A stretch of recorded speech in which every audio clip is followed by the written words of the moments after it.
யாரையும் குறைச்சி மதிப்பிடக்கூடாது, யாரையும் குறைச்சி பேசக்கூடாது அப்படின்னு சொல்லுவாங்க. யாரையும் குறைச்சி மதிப்பிடாதையா, யாரையும் குறைச்சி பேசாதையா அப்படிம்பாங்க. அப்படி சொல்லிட்டு ஒரு எக்ஸாம்பிள் வேறு சொல்லுவாங்க.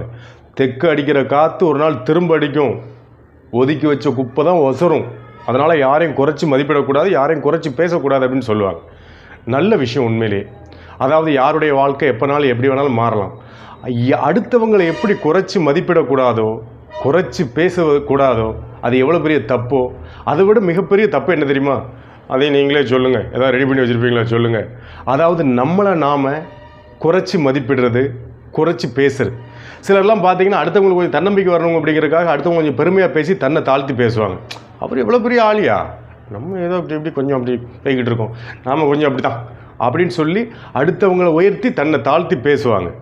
அடுத்தவங்களுக்கு தன்னம்பிக்கை கொடுக்கறதுக்காக சில வார்த்தை புகழ்ந்து உயர்த்தி பேசுகிறது நல்ல பழக்கம்.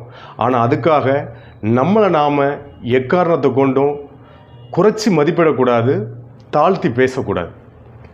மீண்டும் சந்திப்போம்.